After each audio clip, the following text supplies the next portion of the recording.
Ready to add a big dose of positivity and empowered perspective to your day? You've come to the right place. Welcome to She Said podcast. I'm Laura Cox Kaplan. Here, we tackle everything from imposter syndrome and confidence building to the best advice on how to lead yourself through life pivots, including the ones that knock you flat. For the past 3 years, I've talked to hundreds of experts about their stories. Here, you'll find their actionable advice and lessons, as well as my own tools that you can put to use in your own life. Stick around. I think you'll find this investment in you well worth it. Hey friends, got such a special show for you today. My guest is Julia Sweig. Julia is a scholar and author who has written award-winning books on Cuba and Latin America and foreign policy. But her latest endeavor is actually a biography on Lady Bird Johnson. It's entitled Lady Bird Johnson, Hiding in Plain Sight. 8 days after President John F. Kennedy was assassinated, then incoming First Lady, Mrs. Johnson, began recording her audio diaries. These entries continued until the Johnsons left the White House. More than 123 hours and more than 1 million transcribed pages of largely ignored firsthand perspective of what Mrs. Johnson was thinking. It also captures the role that she played in some of the most critical and historic events of the Johnson administration. This largely ignored treasure trove has been sitting at the LBJ School at the University of Texas since it was made available to the public just a few years ago. Julia has also produced an incredible podcast using these original audio recordings that are narrated by Lady Bird Johnson herself. The podcast is called In Plain Sight. It is absolutely fantastic. Both the book and the podcast are incredible. I'm a little obsessed with the podcast, as you could probably tell, and both reveal details that had not been fully understood about the impact and the leadership of Mrs. Johnson during her husband's administration. If you are a lover of history and always looking to understand more about the role of women in history, you are absolutely going to love this conversation. We're also going to talk a bit about Julia's own interesting career. As I mentioned before, she is a scholar of Latin America. So what was it about the Lady Bird Johnson tapes that really captivated her attention and encouraged her to spend all of these years doing this incredible research? So much to cover in this episode. Julia, welcome to She Said. Laura, I'm so delighted to be here with you. Thanks for having me. Well, I'm delighted to have you. As I mentioned to you before we started recording, I am fully obsessed with this podcast that you have created on Lady Bird Johnson. It is truly fantastic. As we get into this, I want you to tell us how you stumbled across these diaries. I mean, this was not your area necessarily of expertise, historical figures, former first ladies. Talk about what happened and what captivated you about these audio tapes, how you even learned about them in the first place. I love this thread. So let me just take it piece by piece and say, first of all, that my very first book that I wrote was based on unexamined material in archives as well, although they were Fidel Castro's archives in Havana. And so, and retelling a story that we thought we already knew using the archives of the principal subject I'm writing about, turns out was sort of already in my gray matter. I mean, I have put it together as that origin story now. I don't think I thought of it when I stumbled upon, and it wasn't really a stumble, on the Lady Bird Diaries. But there is something really thrilling about being a historian who retells a story that's been told that the received wisdom says is X, and demythologizing and debunking those mythologies. So I did that with the way the Cuban Revolution took place and how Fidel Castro took power, and I did that 20 years ago or something. And then, as you say, had a long career doing many other things related to Cuba and foreign policy in Latin America. And after doing that here in Washington, D.C. and in New York and traveling around Latin America, I just got to a point of sort of stagnation intellectually. I needed to teach myself something new. And I also had been working in foreign policy where the gender imbalance is very pronounced, and sitting in rooms full of men, mostly as the only woman for years and years and years. I mean, that's a story we can all tell. But here, I got to the point where I wanted to try to pull back and write about women and power. Mm-hmm. And to be honest, I didn't have a subject. And I started sort of noodling this around and how long ago was this? Okay, so this tells you what a long project is. This was in 2012. Oh, wow. Actually, before I turned 50 years old, when I was 45, I always have a 5-year plan. Uh-huh. And I needed to know that I was going to be making a pivot by the time I turned 50. So I'm not going to exactly tell you what the age and date, how that lines up. But the point is that it was quite a while ago at this point where I started to think, I need to do something new. Mm-hmm. And so an acquaintance who I was talking with this about told me, Lady Bird Johnson kept a diary. And that I had no idea. But I did know that she is a person who was married to the American president maybe most associated with the word power in the 20th century. So that began a process of finding first her collected volume of edited diaries that she published in 1970. It was on the New York Times bestseller list for 13 weeks, but it's very redacted and very limited. And then I went to the LBJ Library in Austin. This is a couple years later, having read as much of the secondary literature as I could. And in that library, and you hear this in the podcast, there's a museum. I don't know if you've been there, your listeners have been there. So you walk into an exhibit space, which is about the LBJ presidency, actually his entire career. And it's very dark and dim, and a motion sensor triggers her voice. And it comes on and you hear her narrating her experience of the JFK assassination on November 22nd, 1963. And it's so gripping. And that, of course, opened the door to this multi-year process of listening to her audio recordings, all of them by now, and reading all of the transcripts and trying to put her back inside of the LBJ story, because she'd been sort of marginal to the story as told until then. Why do you think she was so marginalized, and why do we not know a lot? We're going to talk in this conversation a lot about what you have uncovered through her diary entries, but why do you think she was so marginalized, and why do I have the impression, even as a native Texan, of someone who was more frivolous, just focused on flowers and beautification as something that is a frivolous idea as opposed to what it actually was, and very complementary to other things that were happening in the administration?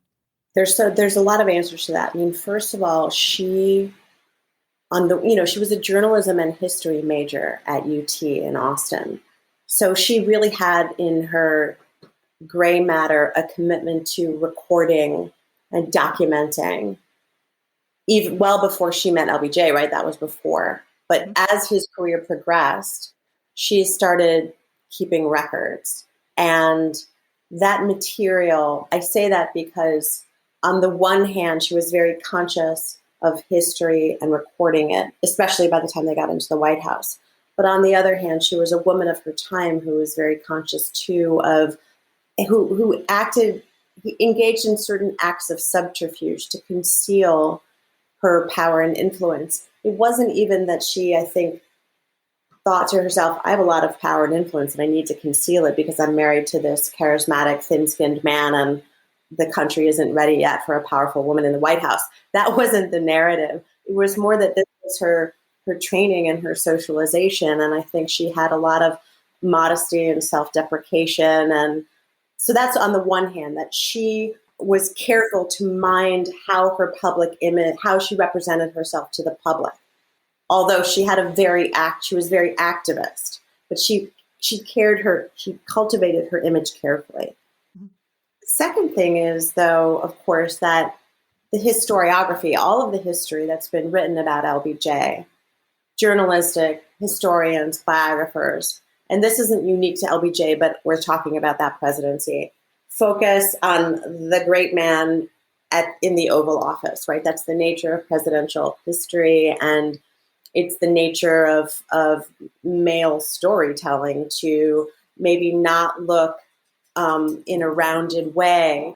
It has driven, there's some blinders there. So the material that has been analyzed and studied and excavated has been of focus on LBJ and the people around him, and not so much Lady Bird, even though she was in the room all the time. Yeah, which was pretty unusual for the time, as I gather, right? You didn't have first ladies of that particular generation, if you will, who were that involved. I mean, Jackie Kennedy was not that involved in JFK's administration, at least as far as I know, right? And not involved in policy making and didn't have offices and all of that. It was I think that her modernization of the East Wing as a component of the whole White House political operation is very significant. She's really the bridge from Eleanor Roosevelt to Hillary Clinton. I don't know if Lady Bird Johnson had security clearance, but she was certainly in the room and reading his documents. I mean, often the room was the bedroom, right? He famously had staff meetings in his bedroom all the time, and she was often there. When you just look at all of the images in the LBJ Library website, you see her in the Oval Office all the time. So I think it is unusual and not something we've known because they didn't broadcast it, but certainly LBJ knew it, she knew it, but they were careful to titrate the way the public received that information. Yeah. Talk about how her beautification efforts actually were such a pivotal part of the civil rights movement and this what became the Civil Rights Bill. Talk about how those pieces fit together, because I have to admit my ignorance. I really never thought about it in the way in which she was apparently thinking about it and in the way that you've presented it in the book and in the podcast. Talk a little bit about that. Yes, I was very surprised to find the way her time in the White House brought together civil rights and what we would call today environmental justice, especially in Washington, D.C. Beautification is the word that, she says much later in her life, I'll never forgive Lyndon's boys for making me use that word as a cover for my environmental agenda. And she hated the word. She shed it off by the end of her time in the White House. She started out with this idea, which she put together with Stuart Udall, who was the Secretary of Interior and a very significant environmentalist, with the idea that she could use her First Lady energy toward beautifying Washington, D.C. and making it a model for the rest of the country. But very soon into this process that involved philanthropists and landscape architects and garden club ladies and sort of big tent Johnson politics in a way, she started feeling quite uncomfortable with that, right? And so I think of her evolution as one that, and beautification as one that goes from ornamental, literally just planting flowers and beautifying. And we see that in Washington today. Washington's in bloom, and a lot of that is thanks to her, from ornamental to fundamental. And so she developed over time without a budget, right? The East Wing can't pass legislation. It doesn't have a budget, but it has its famous and now very significant convening power. Partnerships with Black Washington. Washington, D.C. was the largest majority Black city at the time, but it also in the 1960s and still today. I mean, obviously there's no statehood, but almost entirely unrepresented and incapable of having its own budget and taxing authority, and therefore participation for its citizens in decisions about itself. And with the segregation that came in Washington at the time, there was also total deprivation of public services in Northeast and Southeast and Southwest and all of the non-white neighborhoods of DC at the time. So she started partnering with a very special man who actually became the first elected mayor of Washington, Walter Washington, who in the early 60s and late 50s was the head of the National Capital Housing Authority, to try to bring the idea of empowerment and beautification together with that of representation and civil rights. And over the course of her time in the White House, deployed her staff from the East Wing and organized big money from civil rights supporting philanthropists and radical landscape architects from California to try to develop a way to convert all the green space along the Anacostia River, which of course is not the Potomac River and quite neglected, but controlled by the National Park Service, into a desegregated public recreation space where access to nature for the residents living there would be the priority. That's the story behind beautification in Washington, D.C., with Washington as the model for the rest of the country. It's absolutely fascinating. It just, as I have listened to this and as I've read your book, there were so many details that I never put the pieces together. So it's quite incredible. Let's talk about her partnership with President Johnson and his reliance on her in a way that I think also surprises people, notwithstanding what you just said about her being in all these photographs and being in the room and in the Oval Office all the time and in their bedroom where he was conducting meetings, and elsewhere, as I understand it, he would conduct meetings in are otherwise known as private places. Mm-hmm. Talk about their partnership and how he relied on her. Well, by the time they got into the White House, and that's the primary focus of the podcast and the book, are the White House years, they really had a joint political and business enterprise that they built and shared together. Lady Bird's activism as a business person goes back to her financing the acquisition of their radio station and her involvement in the growth of their media holdings in Texas.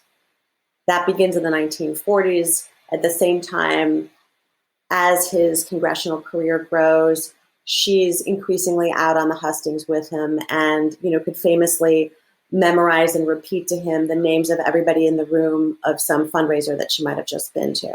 So they are totally intertwined in terms of their political operation and their business operation.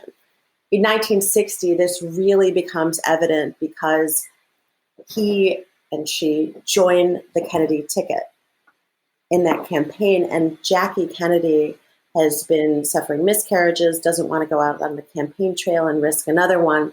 Lady Bird travels all around the country as Jackie's surrogate and as LBJ's surrogate. And of course, Bobby Kennedy famously says that Lady Bird won Texas for JFK. Mm-hmm. And so I'd say that by way of background, because by the time they take office, because of the tragedy of the assassination, their jointness is they're totally inseparable in terms of their vision for the country domestically, and also in terms of their awareness of how difficult it's going to be to keep the country united. And they feel very readily the tension between being pushed to escalate in Vietnam and their desire to deepen the progressive social reforms that started under FDR, who was their idol. And so that joint enterprise continues from the day they enter the White House until the moment they leave. And it's manifest in her role in setting the arc of the presidency, meaning making sure that he runs in 1964 when he has many, many doubts, a big story that also has not been told before. Mm-hmm. And also participating actively in his exit strategy that we see come to the surface March 31st, 1968, when he announces he won't run again. What did you learn, Julia, LBJ was a larger than life personality. What did you learn about their relationship on a more personal level and her ability to work with him, manage him to some degree? There's a lot of complexity in this relationship. Talk about what you learned about that aspect of this partnership.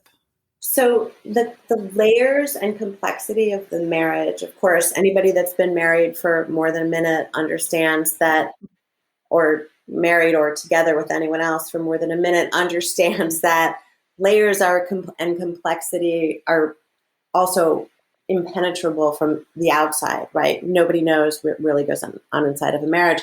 That's the cliche, the truism, but it's true. And so I'm surmising here, making an intelligent guess, Laura. Because she didn't talk about this as much. So, right? of course, what has been talked about is a lot of emphasis on the negative sides of the marriage, on LBJ's infidelities, on his vulgarities, and on his mistreatment of her in public, verbally. And I just thought that, and could see right away that clearly it couldn't be but hurtful to her. But it paints her as his victim, that mythology, and it deprives her of agency, and it neutralizes, minimizes, disappears her substance.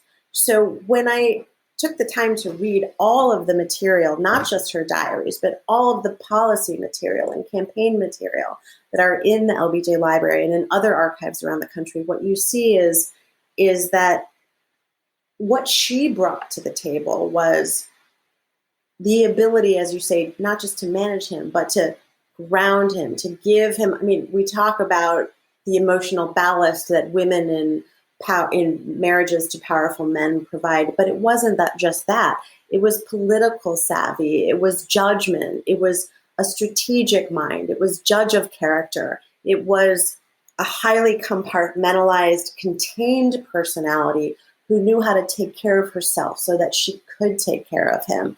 And by the time they get into the White House, that's an enormous amount of power that she exercises over him.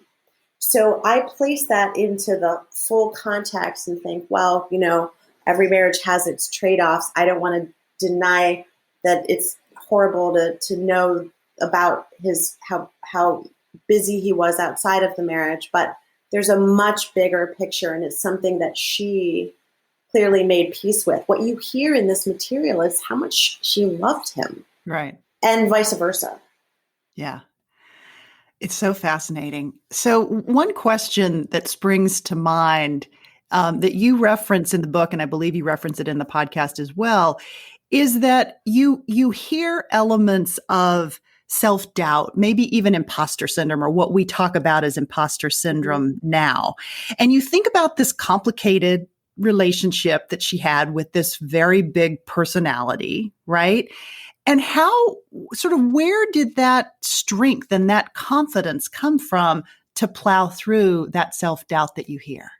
Well, one of my listeners wrote to me and said that she thought it was related to Lady Bird surviving the loss of her mother.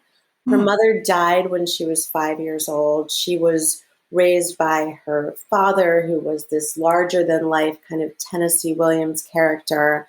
She was raised by descendants of enslaved people. This is in East Texas on the border with Louisiana, right, and by an aunt from Alabama. She had a lot of grit, and she, as a lifetime reader and a long lifetime person who sought solace in nature, she really did have the ability she was an incredible survivor, and she was very, very intelligent.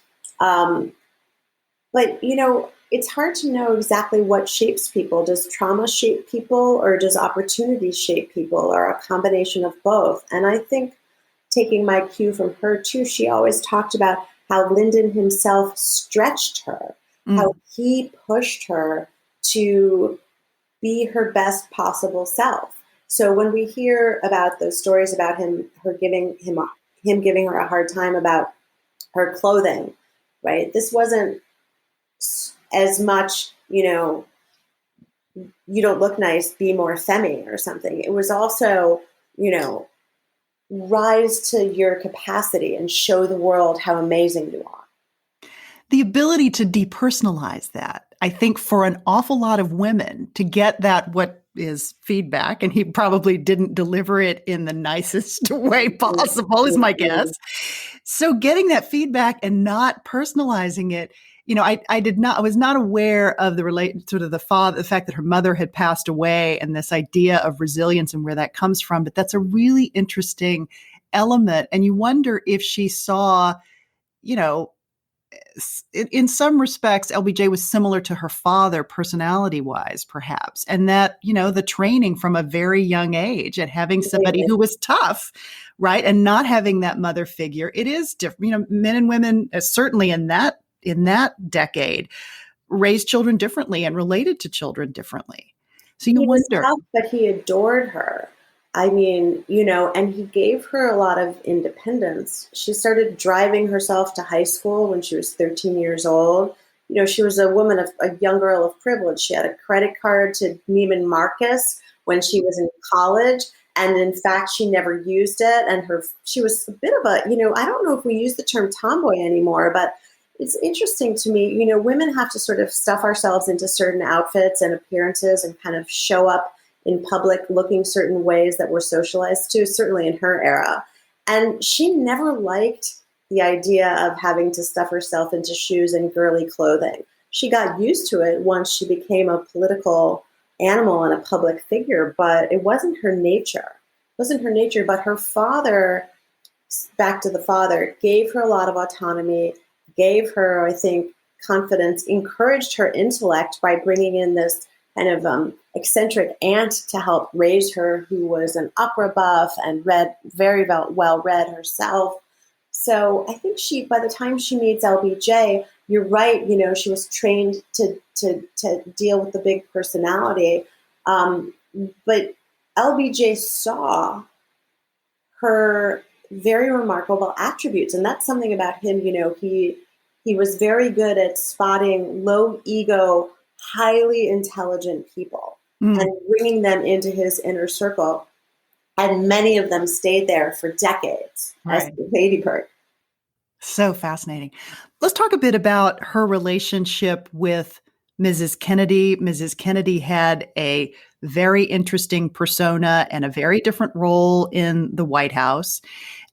In later years, as we've uncovered in her own audio tape, she says things that are not particularly kind. I mean, she said a lot of snarky things about a lot of people. It's a bit snarky. But Lady Bird in particular, which is interesting given the role that Lady Bird played, as you just said, in serving as a surrogate for Jackie on the campaign trail and really helping the administration as a group. Maybe talk a little bit about their relationship, which, as I understand it, kind of evolved. But I found Jackie's comments to be, or Mrs. Kennedy's comments to be, interesting given that relationship. It did evolve. Look, it's an interesting arc, and it goes from the 1950s until Jackie dies in the 1990s. In the 1950s, once LBJ becomes majority leader, his seniority confers to Lady Bird.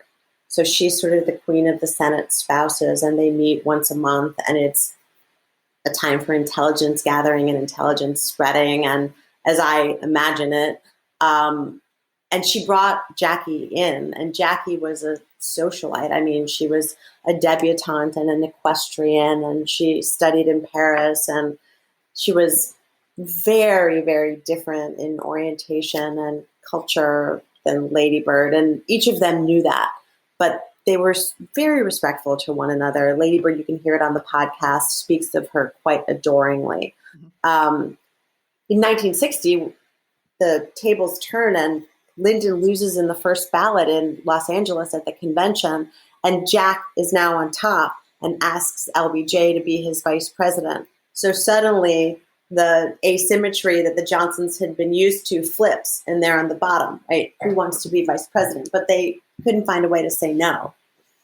So Lady Bird becomes Jackie's surrogate as Jackie's trying to have more babies, and Jackie's not the political animal I shouldn't say not entirely. She's not as much of a political animal as Lady Bird is. And the cultural differences between the Kennedy and Johnson clans become more and more pronounced. And the Kennedy team is very, very negative about LBJ. You know, they spread these terrible kind of cultural biases about the South and corn pone and all of the kind of ways of smearing the Johnsons. And it's very, very hurtful. Although between Jackie and Lady Bird and Lyndon, and even Jack, there is a kind of intimacy and understanding and mutual respect, especially between Jackie, Lady Bird, and Lyndon. After the assassination, and I do want your listeners to listen to the podcast and read the book, so I don't want to give away the whole story, Jackie and Lady Bird orchestrate a really incredible transition, incredible in terms of its grace and its care and its caution and the way they treated one another during that process. But once Jackie leaves Washington, D.C., the distance then does set in. And I think Jackie's snarkiness that you hear in talking about Lady Bird is very much tainted by Bobby Kennedy, who's lost his brother and who very much wants to be in politics. And he and Lyndon have what my friend, the historian Jeff Shessel, calls mutual contempt, and it infects everything. And I think it definitely affects Jackie. So by the time Bobby himself is assassinated and Jackie and Lady Bird see one another at his funeral, you really get a sense from Lady Bird's telling of it, and we hear it, and I write about it, of just how much distance is between the two of them. But they recover their relationship in the aftermath of LBJ's death and Lady Bird's very long post-presidency. Yeah, she spent, as I understand it, time with Jackie on Martha's Vineyard at Redgate Farm multiple times, right? Which Multiple sort of indicates, every year for years in the 1980s. Yes, I would have loved to be a fly on the wall there. You know, they've opened that property up, but it's such a beautiful place. You're going to have to go, especially given your connection. What part of Martha's Vineyard is it in? It's in Aquina, and so it's upper island, but it's absolutely gorgeous. When I started this research, actually, I put an ad out in the Martha's Vineyard Gazette just to see if anybody would respond to it who had like any kind of like experience with the two of them there. I didn't get one response. I kept it up there for 8 months or something. No kidding. Okay, so I have what is maybe a mundane or may seem like a mundane process question, but in some of the photographs, I noticed, you know, she's got her microphone, she's recording these diary entries, but there are envelopes that are dated behind her, and there's a piece of paper that she's reading from. So was she writing these diaries in longhand and then recording them after the fact, or was she doing it spontaneously, or what was her process? Did you gather how she did this and why? I did, and it's an excellent question and not a mundane one, because I think it goes, Laura, to what can I say, badass she was? Sure. So as I said, she was trained as a journalist and historian, and before she got into the White House, and for probably we have decades of them, but they haven't been processed. She kept little tiny spiral notebooks with her, and kept in Greg's shorthand, took notes on everything, and even took notes, and I don't know if it was in longhand or shorthand, on the flight back from Dallas to the White House, to Washington, D.C. on the day of the assassination.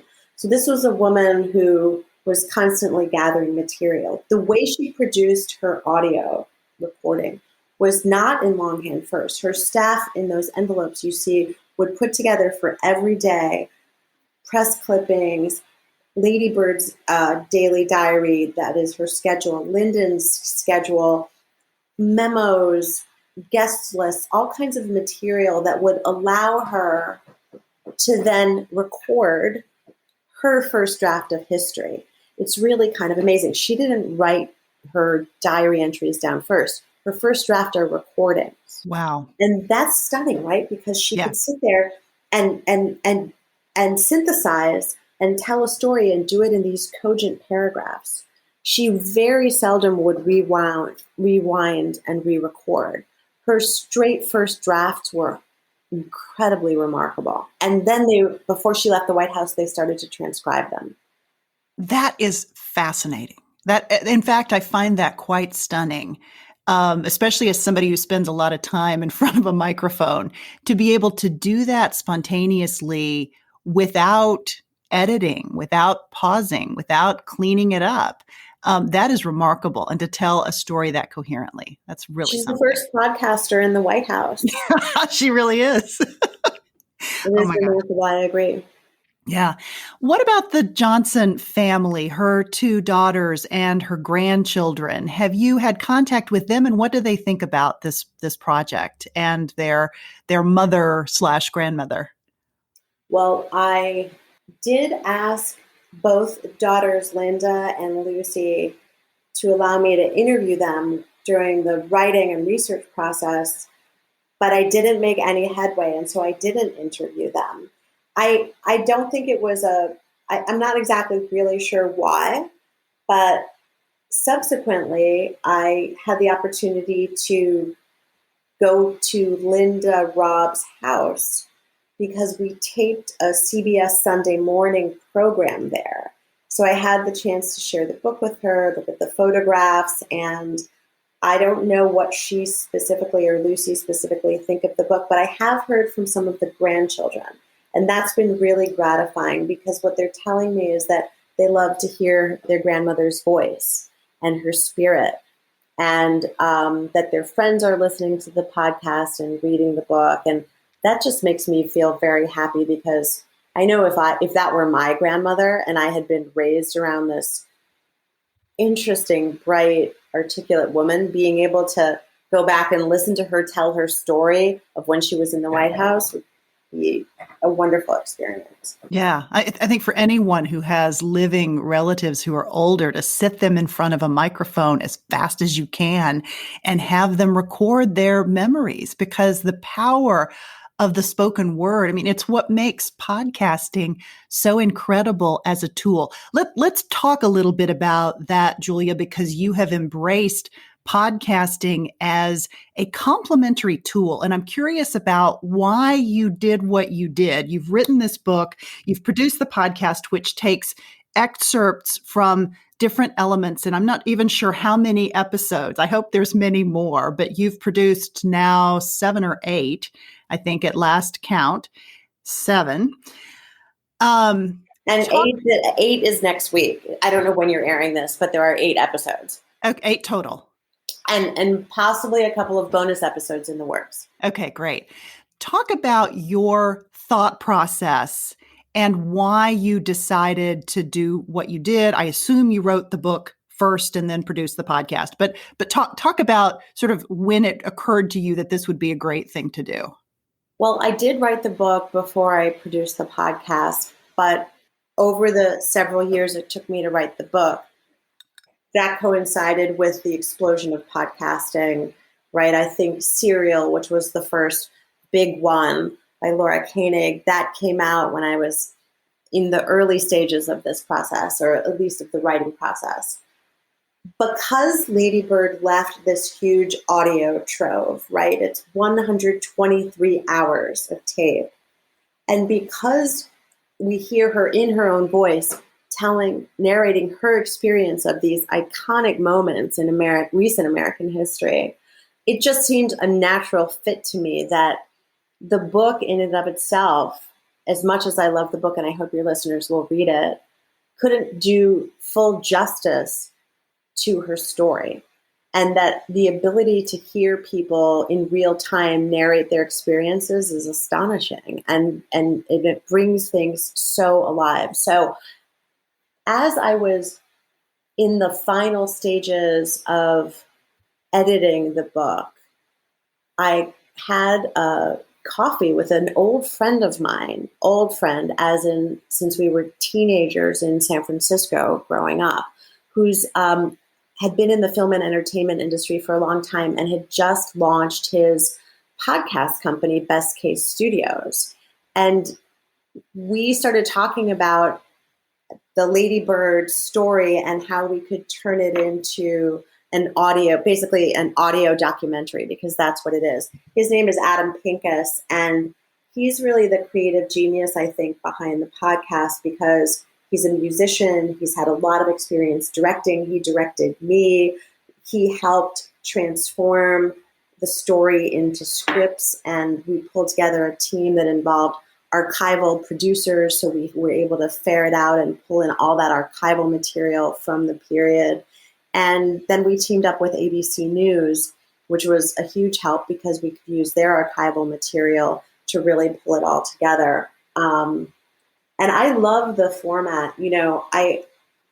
There's the kind of podcasts that you do seem to be very accessible, and there you are, I'm looking at you and you're doing it. And I don't know, Laura, if you've taught yourself all of this or if you have a team. I'm curious.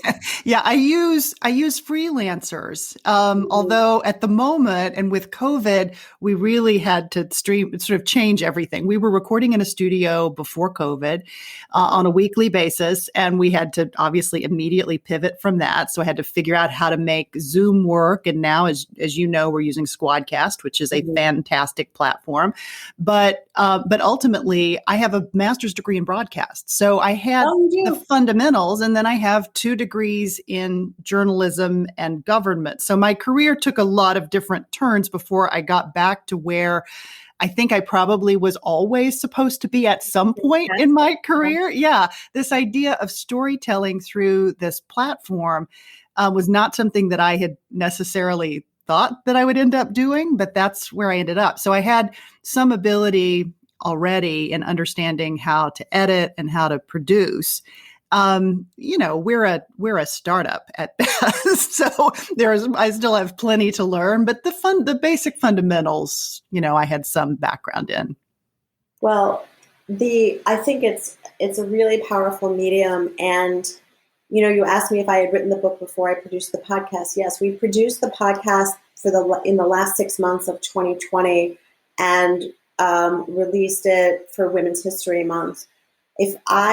For my next work, what I have in mind, and I don't know if you want to talk about that, but I might actually do more podcast production before I do my next book, because it's a little bit more immediate, and the long grind of doing a major book like this can be very isolating. I mean, we're sitting in our living rooms doing this podcasting, but at least when I produced this podcast, I had a team and I had collaborators, and I had research assistants doing the book too. But at the end of the day, when you're writing, it is you and you alone. Right. So I like the idea of the collaborative part of this and the storytelling that you mentioned. There are so many other women, and this is a focus of yours, whose stories are adjacent or hidden and who make up the fabric of who we are and who we're becoming. And I'm very inspired by Lady Bird's decision to leave that record. Yeah. And I really want to see what else is out there in terms of audio record that can be used to bring these people's lives to the light. Yeah, I love that. Do you have a specific project that you're beginning to work on that you want to talk about at this point? Or that gives us some sense of where you may end up, but also like how you tie in. You mentioned at the beginning of our conversation your origin story and why this appealed to you because of the work that you had done in Cuba and Latin America, and maybe sort of looking at other elements of pulling that thread. I'm not entirely sure. I mean, it's weird how much I found myself able to relate to Lady Bird Johnson, even though we're from such totally different generations and geographies and demographics. But, she's a political animal who lived in Washington, D.C. for 30 years, and so have I. And I say that because I don't know if I'll go back to Latin America, Cuba, and American foreign policy, because working in Washington, D.C., I just kind of maxed out on being in the policy weeds. And especially, once President Obama, this is a bit of a tangent, but it'll help explain, once President Obama launched the diplomatic and commercial opening with Cuba, which is something that I was very involved in for a very long time, I kind of felt like I didn't have much more to add. And in the world of like foreign policy hierarchies, Latin America tends to be at the bottom of the priority list unless we're talking about the border. So I don't know that I'll go back to that material, but I am really interested in maybe having a way to find other people who have been working, who are also in plain sight and yet haven't gotten the credit or taken the credit, whether they're in the military or in science or in the judicial system. I mean, I think there are, as Mitt Romney lovingly told us, binders full of women. For sure.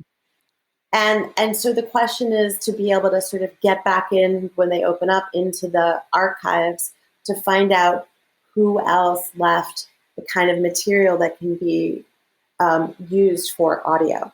I ask everyone who comes on this podcast, because impact is such an important component of women's leadership and the impact that we potentially want to have, or we hope that our work will have. When you think about this body of work, what impact do you hope it will have on future generations? Well, not just future generations. I mean, first of all, I hope that the work will cause us to do a massive rethink of the LBJ presidency by putting Lady Bird in the room and at the center of so many discussions, upside and downside, civil rights, Great Society, and of course her blinders on Vietnam that she shared with him up until about the end of 1967. So I feel like the focus on the LBJ presidency needs to have her in the center. And that goes to an issue of how historians tell the story of the American presidency. Now, I think once we have a woman in the Oval Office, that will automatically shift the gaze and also give space to more and more women to write presidential history. We don't have a surfeit of women writing presidential history, and that was one of the things I was trying to do. This book is a political biography, but it's also a story of the LBJ presidency, not just of Lady Bird herself. Yeah. Julia, this has been such a pleasure. Thank you for the book and for the amazing podcast. I will include links to both in the show notes for the episodes, episode 149. Really grateful for your time today.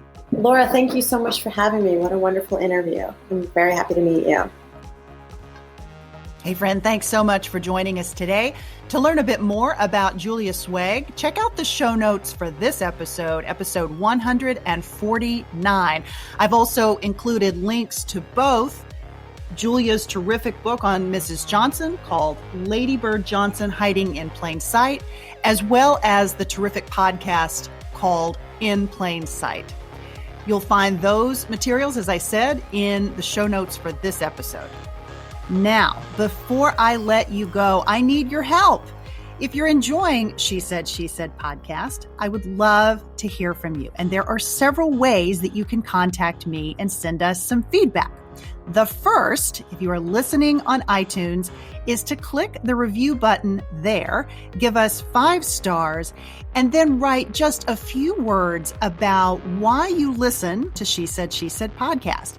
Those comments help others who are looking for podcasts like this one to find it. And I also love hearing from you. You can also direct message me on Instagram at Laura Cox Kaplan or at She Said podcast. And finally, you can use the contact link at the SheSaidSheSaidPodcast.com website to send me a message as well. Be sure to include why you listen and what we can do to continue to improve this content and make it even more meaningful for you. Friends, most of all, I am so grateful that you've chosen to spend some time with us today. I hope you found this little investment in you well worth it. I'll see you next time. Until then, take care.